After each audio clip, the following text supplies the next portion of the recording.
a highly anticipated afternoon at AT&T Stadium in Arlington, Texas was smooth sailing for the Dallas Cowboys as they took on the New York Jets in their home opener.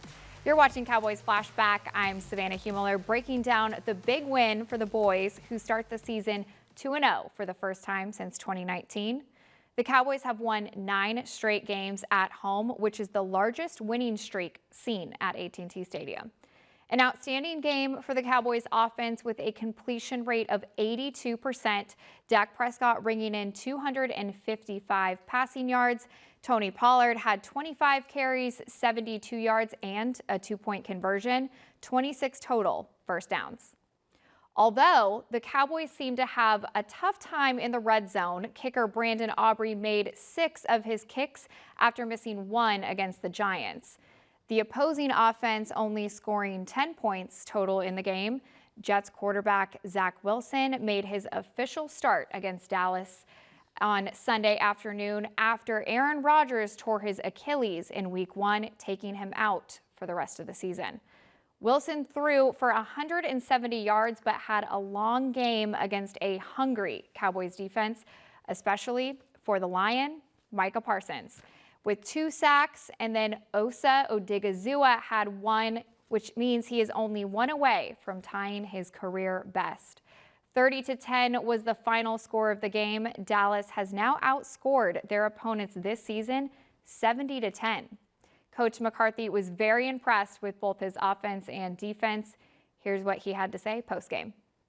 Can you just talk about the efficiency of your offensive effort and just your playmaking ability on defense tonight, kind of what that meant? Yeah, definitely. I mean, I think just like anything, when start of the week, you're playing an uncommon opponent, but it's a group that we've had a chance to watch through the whole off season, and just had a tremendous amount of respect for their defense. Obviously went through a quarterback change, and we felt going in that we needed to control the ball, go the long way with efficiency, and and the guys did a great job executing the plan.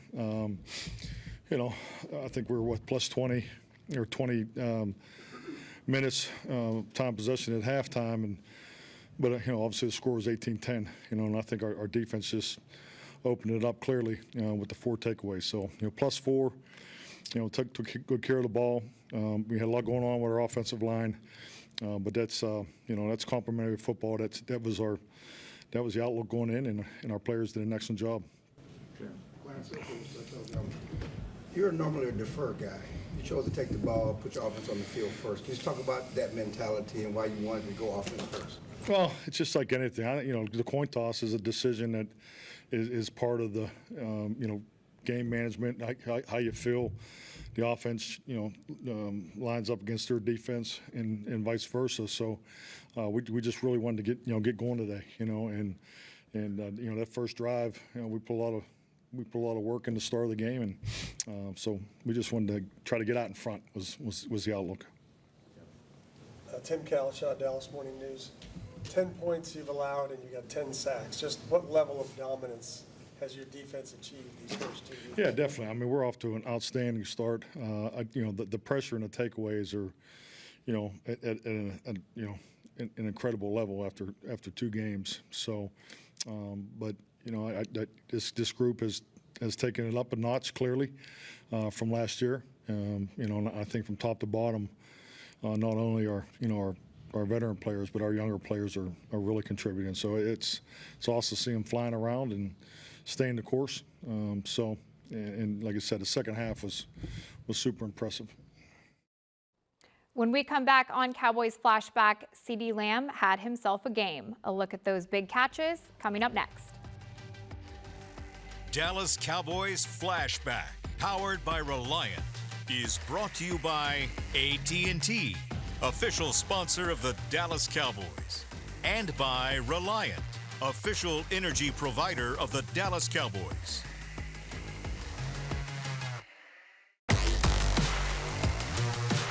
This segment is brought to you by AT&T, official sponsor of the Dallas Cowboys. Welcome back to Cowboys Flashback. It was the CeeDee Lamb show against the Jets with 143 yards and 11 receptions. Lamb's 4 career games with more than 10 receptions are the most by a Cowboy in his first 4 seasons. Here's what he had to say in the locker room after the game. CD, great game, great victory. You surprised at how many passes you were able to catch this first half? Not necessarily. This offseason we put in a lot of work, got in a lot of time together. So just coming here and actually letting it, showing the season, I mean, it just proves the offseason work actually translates. Just a great defense. Were you surprised that they didn't have somebody travel with you since you were making so many receptions? I don't know. I mean, if they do have somebody travel, they're gonna be mighty tired because I do a lot of motion. So, but I mean, whatever their D coordinator decide, we'll be happy with. How big was this victory for you guys to go 2-0 now and score over 30 points 2 games in a row? It was always big, man. We week in and week out, we trying to collect, 1-0, and having that mindset of seizing everything and playing together and dominating. And finally, were you able to show some things you couldn't do in the rain last week in New York? Nah. Just letting it loose every week. Something different. I mean, it's just what happens in a game. Congratulations. A couple of big hits on plays popped up real quick. I mean, what were those moments like, and just why was it important for you to make sure everybody knows you're okay in that moment? Man, I've taken a lot of hits in my career throughout playing football, so kind of prepare for that, and that's what comes with playing in the slot. So if you're not tough, it's going to be hard for you to be, pretty good in there. Those Green Bay teams that are talking about that feature receivers who you got the ball to, Jordy Nelson and some of those guys, Greg Jennings.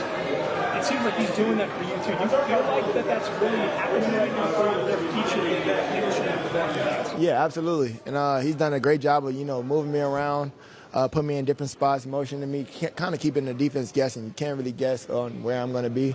And, man, I can run all day, all around the field. So just kind of giving that accessibility to Mike, I feel like, he kind of got an upper hand. It was just the other day, DeMarcus Lawrence was talking about the fact that ultimately he's sending a message to other teams right now. What's the message that y'all are sending to other teams? We're here to dominate. We're not necessarily here to play around. And we understand what's at stake week in and week out, and just constantly preparing ourselves, to be the best team that we can be, offense, defense, and special teams. So every week, we come out here and want to be better than last week. The Cowboys are one of 5 teams in 2023 without a turnover through 2 games. Dak Prescott completed 31 out of 38 passes for 255 yards and 2 touchdowns. Rookie Luke Schoonmaker caught his first career touchdown pass on his first career reception in the second quarter. It was a successful game for the Cowboys on third down completions with a 50% completion rate. Josh Allen and the Bills were 38% in Week 1 against the Jets. Can you just talk about your efficiency in today's game and really in these first 2 games overall offensively, especially with the new things you're doing on offense? Yeah, I mean, pretty efficient. Coach set out a goal, 28 completions. Obviously, we hit that. Run game did a great job. We've got to score more. We've got to get more touchdowns rather than field goals. But at the end of the day, in this league, it's about getting the job done and winning the game and being complimentary of your defense. And I think we did that. As you said, very efficient in ways.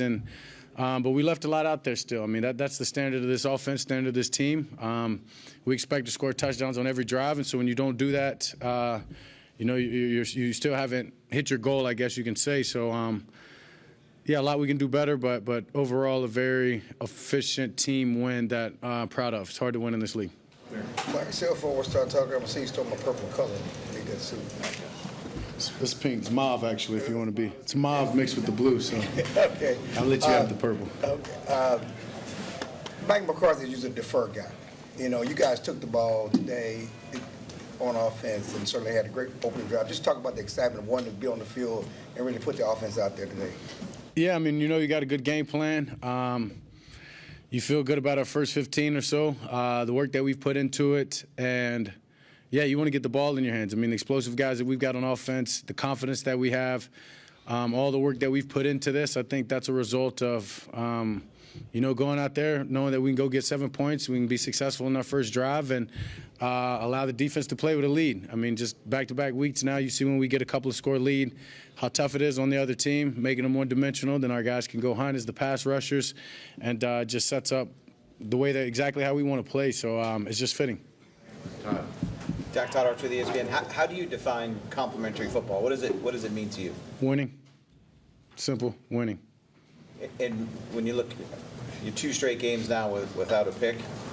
You didn't have that happen all of last year. Is there anything that goes to what you've done this offseason so far?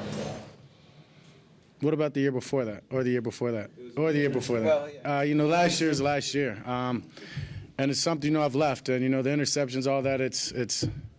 I guess when you lead the league, it'll never go away. But as I stated last year, every one of them has their story. But that's not where my mind is. It's not something I think about. Just being candid, I really don't care about the questions about them at this point. I know how efficient this offense is. I know the work that I've put into this game, the work that we've put in as a unit. And, that's not even a thought process. I'm going out there just trying to complete the ball, get the ball to these guys, the playmakers that we have, get it to them in space, let them go do their thing, and then I'm still going to take some shots. I'm still going to, not shy away from the confidence that I have and the work that we've put in on some one-on-ones and give these guys opportunities, but I don't even think about that at this point. When we return on Cowboys Flashback, 4 takeaways on defense, those key playmakers putting pressure on the Jets, coming up next. This segment was brought to you by AT&T, official sponsor of the Dallas Cowboys.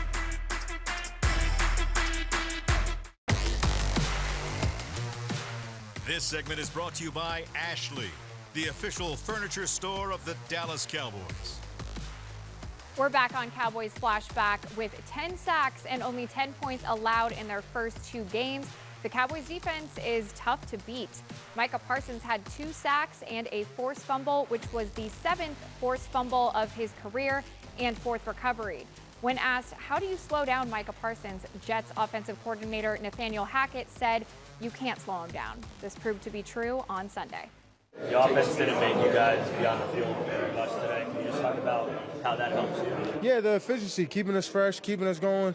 Obviously TP and that run game's looking great in the O-line, so big kudos to them. Michael, coming off of last season, one of the main things you wanted to make sure the defense improved upon was finishing games when you get big leads. You did it in New York, you did it here against the Giants. Talk about how important it is to continue to do that going forward. Yeah, it just means that you're improving. Those little things you talk about, finishing games, closing them out, smothering people, not giving them that hope and dream that they could come back in this game and think they're on the same playing field as us. That's the type of things you want to see, not the constant repetition. That means you're not learning. So I'm very happy where we're at right now. Sacks feel good, hits feel good, but how does it feel for you when you draw these holding penalties and they got to hold you? It's worse because that means you're not getting to where you really want to be. But that's part of the game. But I just got to find ways to get off them and still finish the plays. This Cowboys defense is just getting started. When we come back, Cowboys legend George Teague joins me in the studio to highlight some key moments against the Jets. This segment was brought to you by Ashley, the official furniture store of the Dallas Cowboys.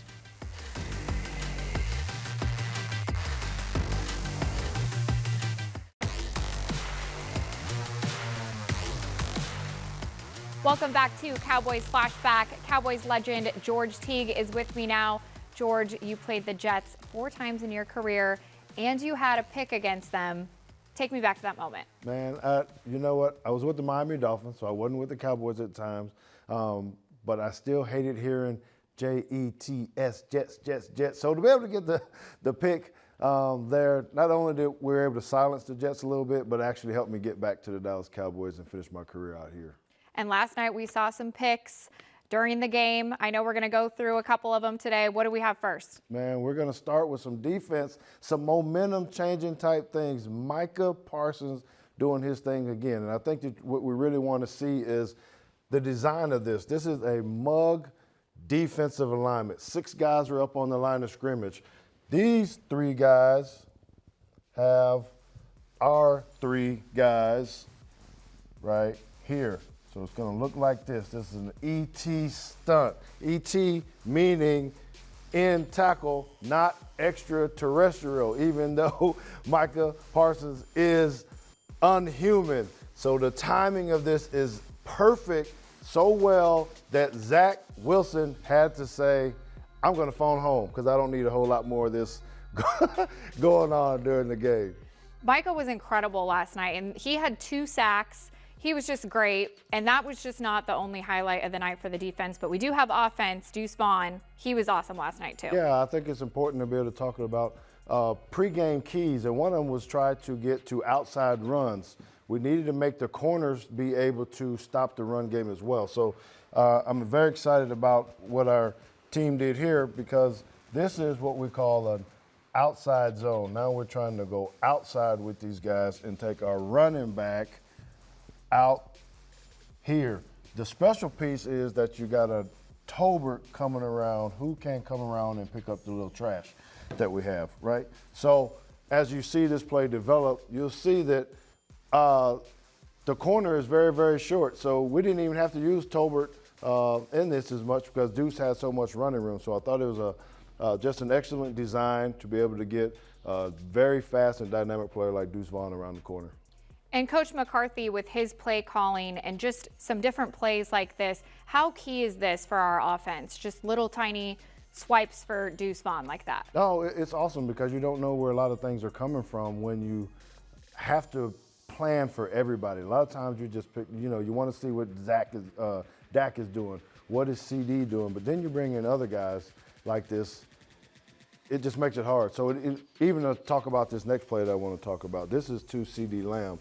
It is a levels route that we call it. It's where you are trying to pick on one individual that has to make some type of decision, right? So you may hear it be called a tier route or something, but we're doing an excellent job here because we bring CD in motion first, and you think he's going to go this way, but that is not the case. He actually goes up the field and then back out, right? Then we get him sneaking out late, and Tolbert clears out. So it creates a problem for the linebacker and the safety as they're trying to read. So Dak has multiple options here to be able to throw the ball to. So it's fascinating that it's 3rd and 14. He sticks it right at 15 yards for a very critical first down.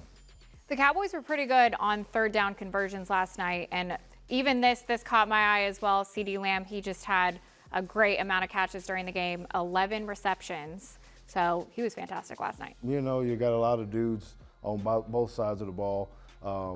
We already talked about Michael Parsons doing tremendous things there, but the defensive line, the whole secondary, the offense, I mean, we're built for a very, very good season, right? And so this next play that we want to talk about is another guy we need to highlight. Trayvon Diggs out here. When you want to know if you arrived and you are a shutdown corner, this is the play that you need to see, right? Because they are in a trips formation where there are 3 receivers to one side, all of our defenders over there. We even walk our safety down into the box so everybody knows he is out here by himself. So it is really important to be able to see the technique that he uses. He is going to do a press technique where he controls Garrett Wilson, their best receiver, with his left hand, gets in his hip pocket, stays there at the last minute, locates the football, knocks it down, and gets up and says, yes, sir, I am the man, because this is what I do. And everyone needs to know now we got a guy that can shut down the whole half of the field by himself and put everybody over there and say, bring on your best. This is a big, big piece for how we're going to be so successful this season. I'm excited to see how our defense does. George, thanks for joining me. Coming up next on Cowboys Flashback, the desert awaits. Cowboys take on the Arizona Cardinals in Week 3.